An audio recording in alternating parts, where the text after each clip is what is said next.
Akan kita tanya soal lampu vanili ya, karena bahwa benang merahnya adalah mengatasi tentang penurunan produktivitas kopi, perlu ada alternatif ya kan. Nah kebetulan yang sedang diupayakan uji coba oleh Pak Cahyo dan kawan adalah dengan dua tanaman ini. Dan tentunya mungkin ada tanaman lain yang nanti akan kita diskusikan kepada sahabat yang hadir yang punya pengalaman. Oke, ternyata kopi juga cocok di bawahnya ditanam ABCD. Nanti silakan dibagi pada sesi berikutnya nanti.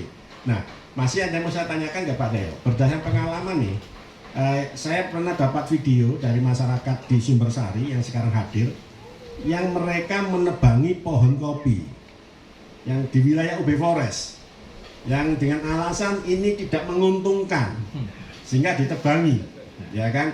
Nah ini gimana pendapat Pak Cahyo nih? Masyarakat nebangi loh ini kopi yang di wilayah UB Forest. Kira-kira faktor apa? Nanti saya akan tanya kepada masyarakat, kenapa kok ditebangi? Ya, dikaikan Pak Cahyo, disuruh Pak Cahyo katanya. Nah dari sudut Pak Cahyo ini sendiri nih, kenapa Pak itu? Satu memang karena produksi sudah rendah ya.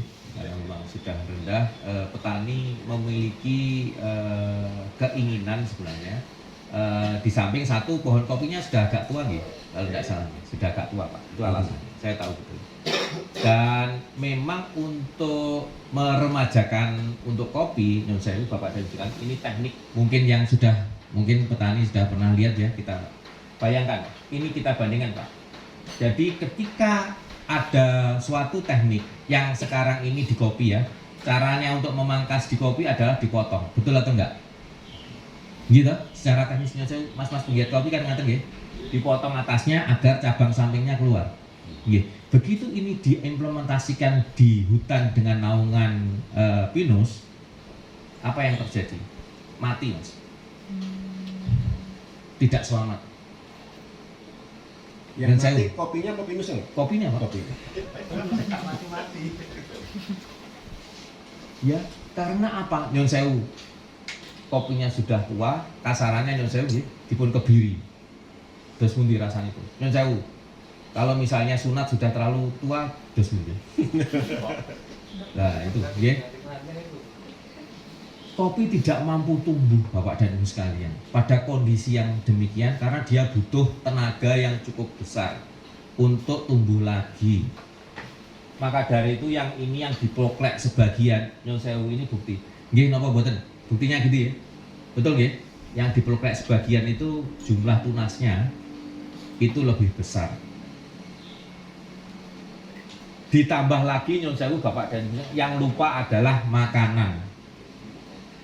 Kadang-kadang jumlahnya tidak kita mengerti. Makanannya berapa? Ternyata mereka itu ragus Bapak dan Ibu sekalian. Sudah kita hitung. Dengan percobaan awal dengan standar pemupukan yang biasa itu tidak cukup, sehingga dos pundi perlu pupuk lebih banyak atau nggih? Nggih napa mboten?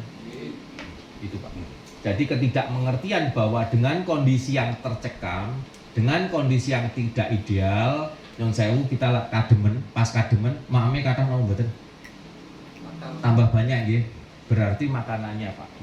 Ketidakmengertian bahwa dosis ketika tanaman kopi itu dalam kondisi tercekam, dalam kondisi ternaungi, dalam kondisi berkompetisi dengan yang lain, itu makanannya harus lebih banyak. Dados pupuknya harus banyak.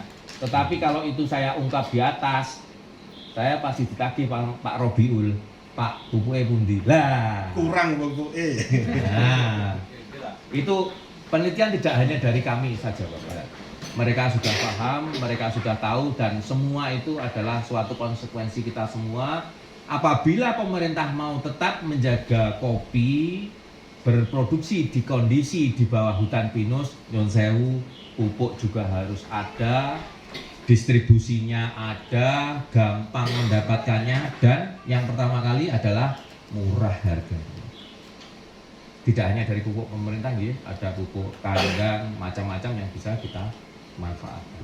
Kira-kira ngaten Pak. Oke, sebelum nanti kita lanjut, saya informasikan juga sahabat yang hadir, sambil mengikuti bincang alam bisa juga pesan kopi teh di belakang. Siapa tahu sambil mau minum silakan. Jadi ini acara yang santai, daripada saya lihat lesu, silakan coba kopi di sini.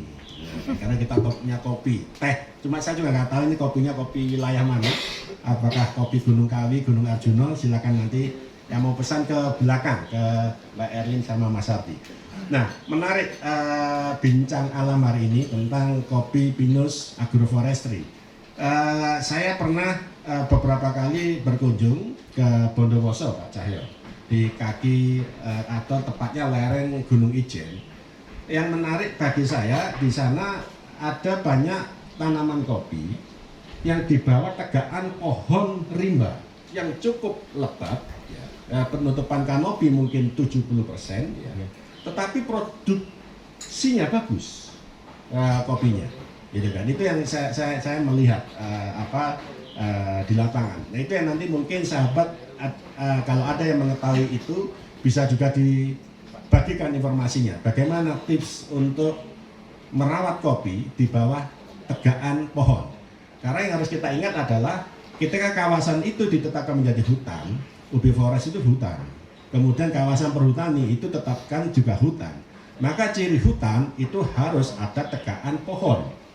Jadi bukan kemudian tegakan pohon menjadi hilang didominasi kopi. Itu namanya perkebunan kopi, bukan hutan. Ini yang harus kita pahami bersama. Artinya upaya-upaya agroforestry itu sendenannya itu adalah harus ada tegakan pohon. Ya, kan begitu kalau kita, karena kita menumpang di kawasan hutan.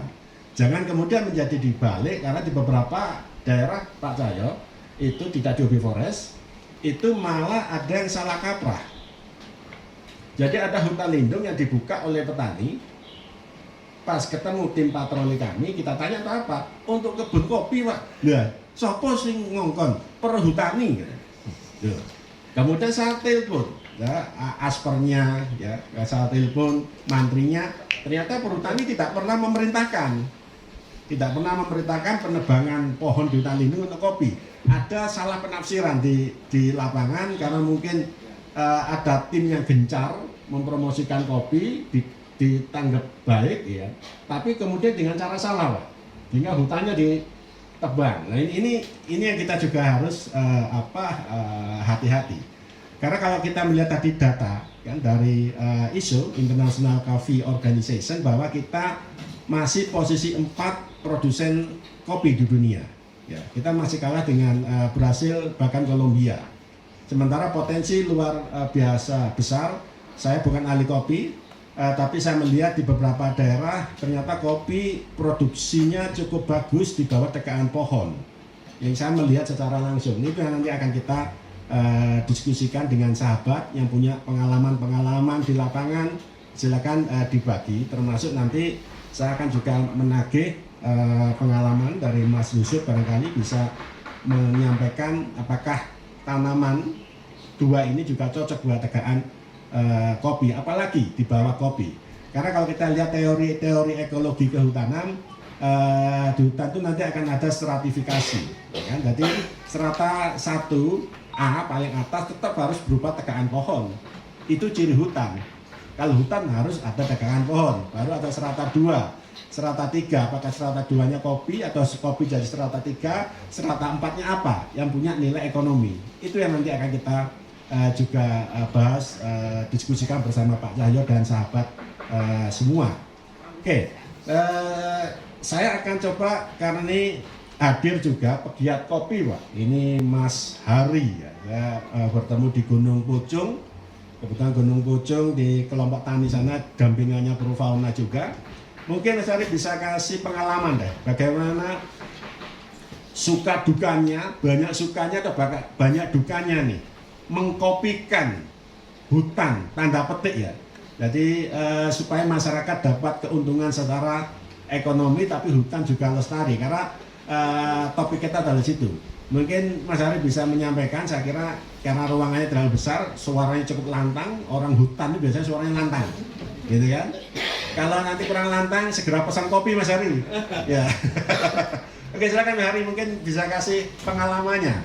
Monggo, silakan. Saya sambil berdiri, Pak. Iya. Iya. Assalamualaikum warahmatullahi wabarakatuh. Waalaikumsalam warahmatullahi wabarakatuh.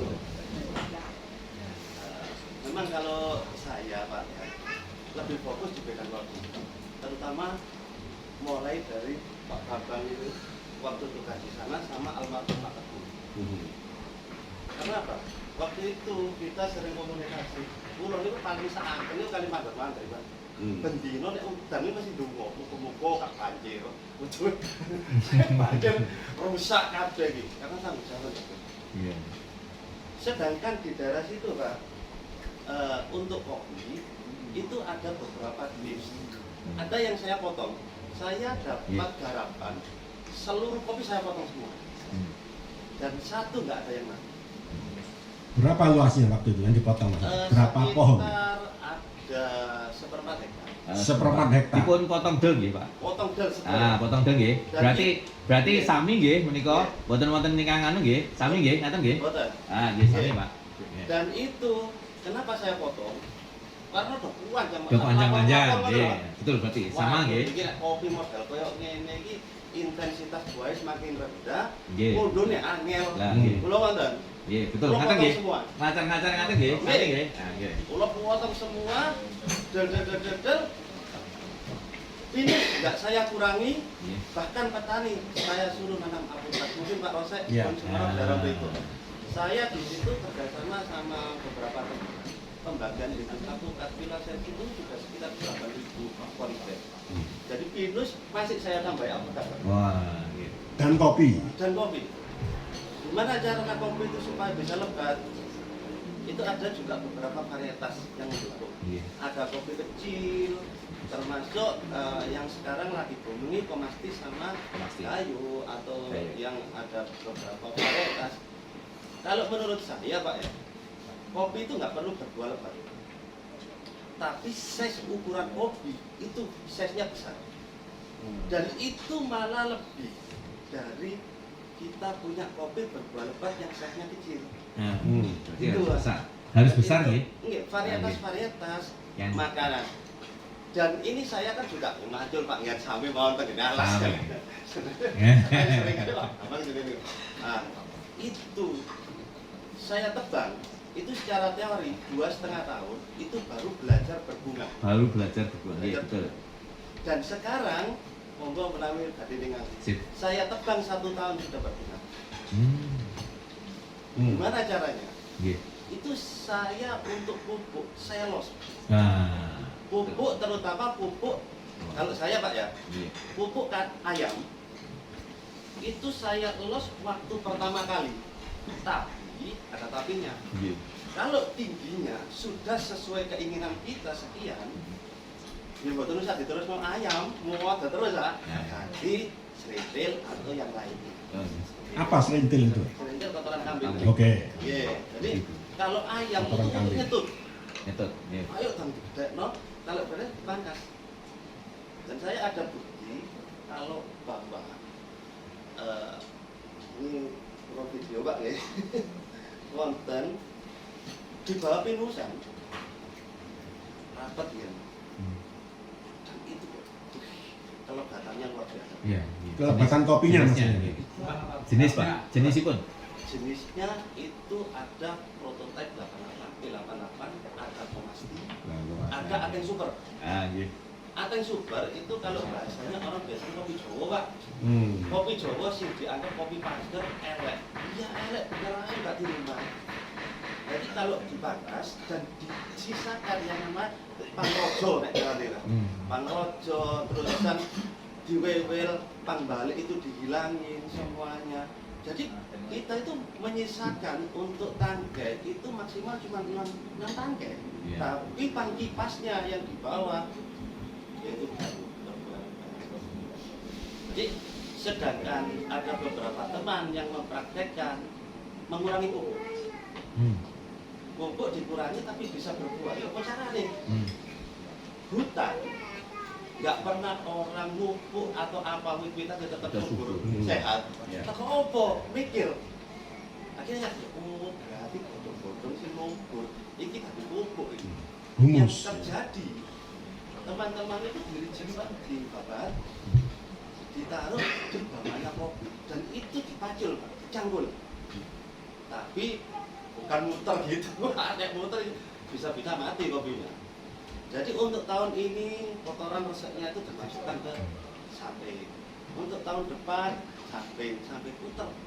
Jadi bawah itu bersih, tapi masuk ke bawahnya kopi. Itu mengurangi pupuk, itu dan ada prakteknya juga. Ya. Salah satunya mungkin Pak Rosek juga kenal Pak Yudi. Oh ya, Pak Yudi, petani. Pak Ya. Yudi itu dulu ada satu kesalahan Pak Yudi sampai nangis Pak. Ini semaput aras. Kenapa itu? Sudah jadi, udah bagus, dibersihkan, ditaruh di bawah kopi, lurus, kering, kebakaran. Ingat kebakaran hutan waktu Ya. dulu? 2019 mungkin ya? Iya. Jadi kopi itu kayak dibakar lurus gitu Pak.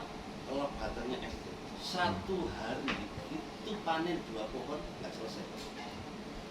Saking lebatnya. 2 pohon panen tidak selesai. Kalian tanyakan Pak Yudi sendiri.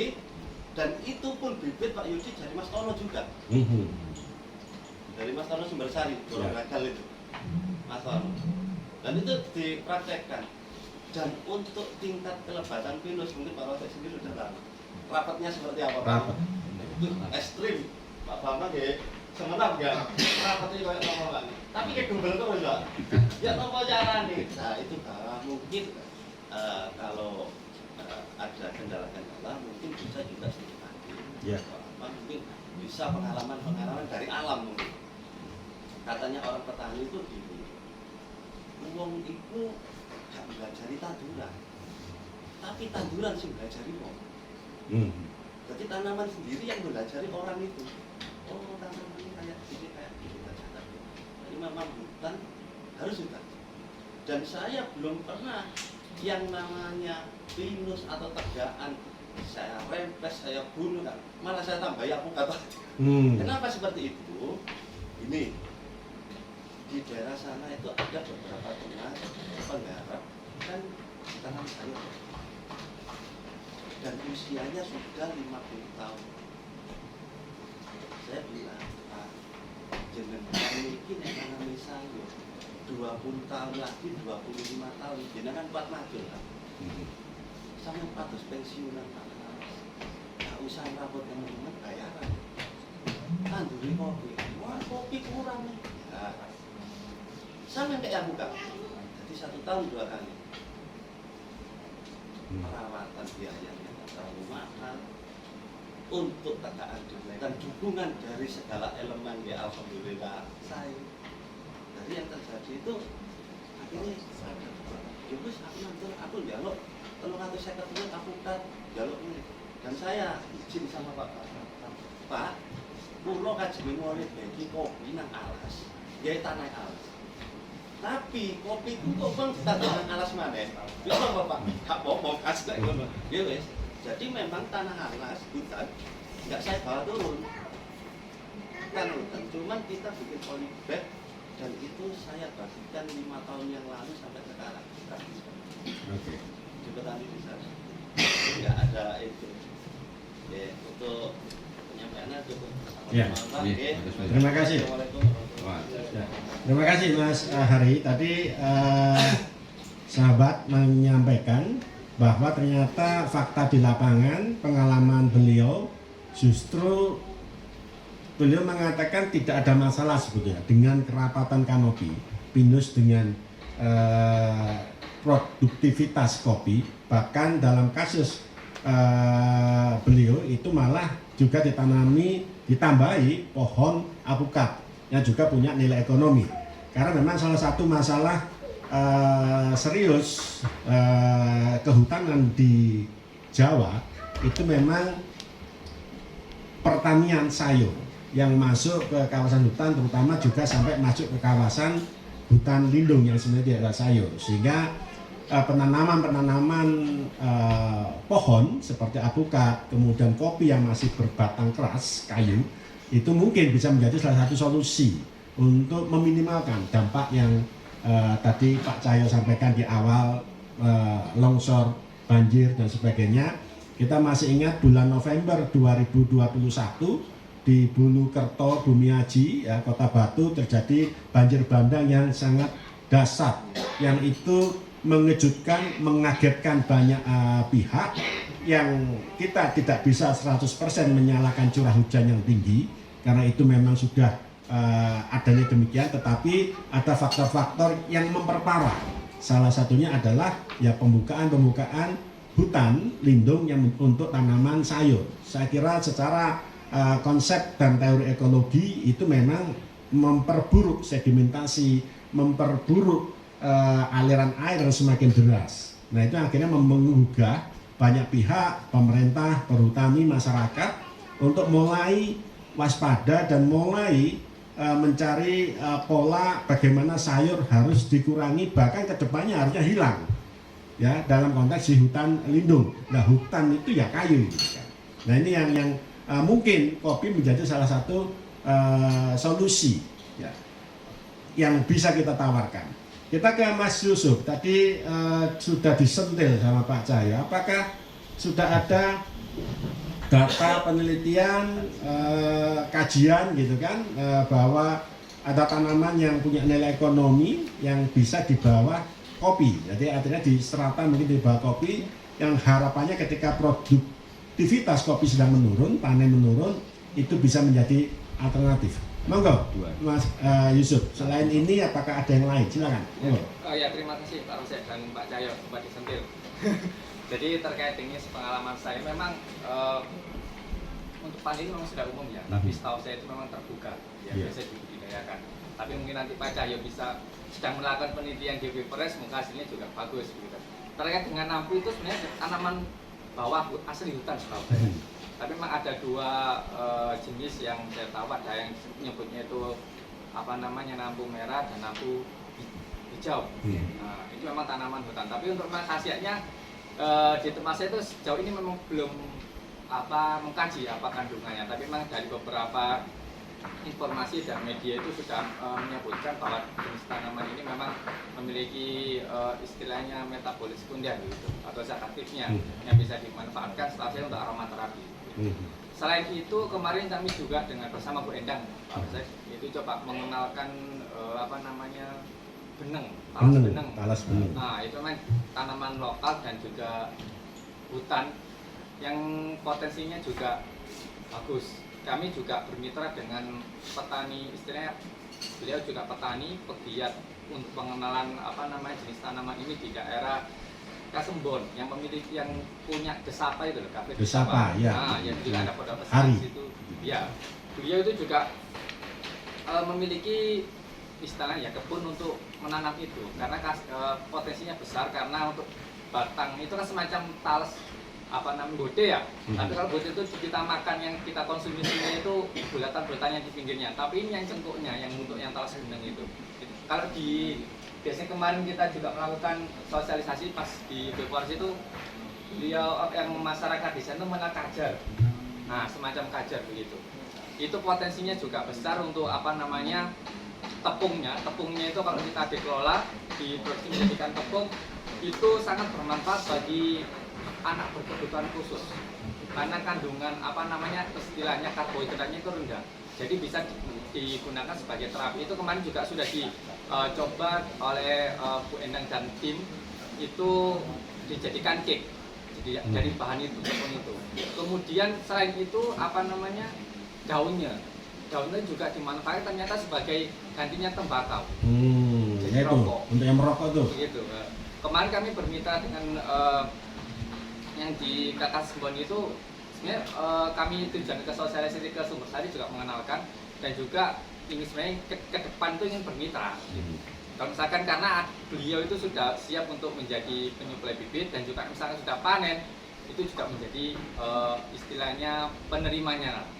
Itu sih sebenarnya sementara ini. Kemudian untuk yang Pak Rosyad tadi menyampaikan juga beberapa sertifikasi di pohon, maksudnya di hutan, itu mungkin tidak hanya pinus, itu saya kira juga sangat baik ya. Jadi mungkin ada multistrata memang, yang kalau misalkan kalau hanya pinus saja hanya satu strata, mungkin tidak ada tambah untuk kopi, terkadang kopi jadi mungkin 2 strata. Mungkin kita tambah lagi, mungkin tadi Pak Hari menyampaikan ada alpukat.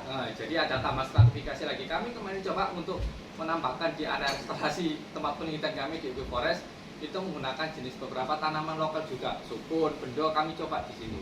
Kemudian ada juga gondang. Tujuannya itu meningkatkan atau menambah stratifikasi dari ekosistem hutan, terutama yang hutan pinus itu. Sementara itu dari saya. Oke, terima kasih. Tadi menarik karena ada kemungkinan jenis tanaman lain yang bisa ditanam di bawah tegakan tadi Pak Cahyo. Cuma yang harus kita garis bawahi adalah apapun yang tanaman akan kita upayakan di hutan ketika itu terkait dengan agroforestry, artinya agroforestry itu kan berarti melibatkan masyarakat ya. Nah, artinya pertanian di bawah di hutan kan gitu ya. Pertanian di kehutanan kan agroforestry. Yang harus nanti menjadi catatan kita semua, kawan-kawan, sahabat-sahabat pegiat adalah apakah misalnya masyarakat akan merasa untung dengan pilihan tanaman itu. Itu yang tantangannya. Karena ketika itu tidak menguntungkan secara ekonomi, saya kira hanya akan menjadi terbatas pada sebuah kajian-kajian. Itu yang harus kita lihat. Misalnya pernah kasus porang, kalau kita masih lihat, porang pernah dipromosikan begitu masif, gitu kan, dengan iming-iming harga ratusan ribu, gitu kan, dengan kemudian beli bibitnya. Apa itu semacam tunasnya itu juga sangat mahal ya. Tapi apa yang terjadi katak ya, ketika pada musim panen harga sangat jatuh, misalnya itu juga menjadi masalah, gitu kan, yang harus kita pikirkan ketika dengan masyarakat. Yang menarik misalnya kalau di Gunung Pucung di Bulukerto, masyarakat memanfaatkan tegangan di bawah itu saya lihat dengan dua jenis tanaman, satu jahe sama kemudian bote atau talas. Kalau petani di sana suka karena harga stabil Pak. Dan lebih terpenting bagi petani adalah ada yang membeli ketika panen. Nah ini yang saya kira PR-nya yang harus kita pikirkan, apakah ada jaminan ketika itu panen ada yang beli, ya kan? Karena misalnya kalau sekarang Mas Hari cerita ke saya, beliau sebetulnya mencari kopi kemana-mana untuk dibeli, tapi tidak memenuhi kuota, masih kurang, ya kan? Tetapi di sisi lain pernah pada masa-masa lalu petani enggan karena tidak ada yang mau beli kopi. Saya masih ingat sebelum pandemi saya ke Gunung Kawi di Precet ya, ketemu kawan-kawan sana, mereka mengeluh, Pak, saya banyak kopi ini, siapa yang beli? Itu terjadi gitu kan. Nah, sementara kalau saya lihat baca data, sebetulnya kebutuhan kopi kita sangat tinggi. Cuma pertanyaannya adalah kemana petani harus membeli dengan harga yang bagus, harga yang masuk akal. Artinya pengepul dapat untung, petani tidak buntung. Kan begitu kan? Karena kalau kemudian dibeli dengan harga yang sangat murah, saya kira petani akan memilih sayur, ya kan? Karena akan tetap memilih sayur, kan, yang lebih mereka sadar. Sebetulnya saya banyak bicara dengan ribuan petani sayur, mereka sadar bertani sayur itu seperti judi, bisa kalah bisa menang, tapi minimal ya moga-moga menang Pak, minimal ada harapan menang. Nah sementara bagi mereka, loh kok betul kopi betul-betul harapannya Pak, ini Mas Hari dulu. Jadi kopi nggak ada harapan ya kenapa? Nggak kenapa? Tidak ada yang membeli pun harga lebih murah. Mereka akhirnya memilih sayur, walaupun seperti judi, kadang kalah, kadang menang, kadang begitu panen harga jatuh. Sekarang harga kubis berapa sekarang? 1.000. Masih naik. Saya kapan hari ke semana itu saya lupa, ke Pujon itu dari petani hanya 300 rupiah. 300 rupiah. Saya Pak mau betul kubis lah. Waduh, kenapa aku makan gubis sak mini kayak ini? Kan? Nah, itu Pak Cahyo, saya kira. Mungkin Pak Cahyo ada gambaran. Ini pertanyaan saya Pak. Ini kasus ke UB Forest ini. Yeah. Karena tidak tepat. UB Forest sanggup nggak membeli petani kopi itu Pak dengan harga yang menguntungkan? Baik UB Forest ini sanggup nggak kira-kira? Ini ditunggu Mas Pi kayaknya ini. Jadi begini Pak. UB Forest maupun Universitas Brawijaya itu ada aturan.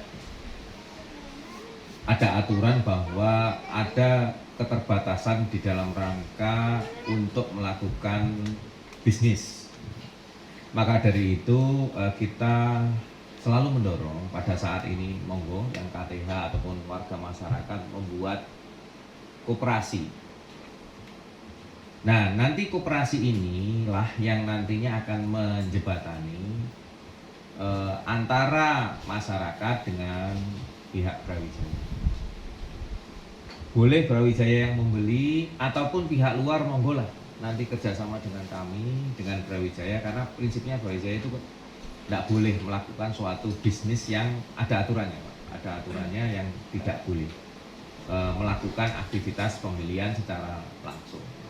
Maka dari itu monggo nanti bareng-bareng Bapak dari yang mengelola lahan-lahan kopi bisa KTH, nanti kami juga akan membentuk koperasi. Nah, sehingga yang nanti akan bertransaksi itu adalah koperasi dengan petani, koperasi dengan pihak luar. Jangan lagi memikirkan fee-nya. Saya bisa sampaikan di sini bahwa Brawijaya beda. Mau fee, mau apa, sharing, monggo didiskusikan. Tidak ada 20%, 30%, gini mboten. Sampai saat ini saya mau moratorium, Pak. Kosong, mau dijual langsung, nggih monggo. Mau dijual bertransaksi, nggih monggo. Lek aku oleh sak kresek, rong kresek, nggih monggo, nggih kula tampi.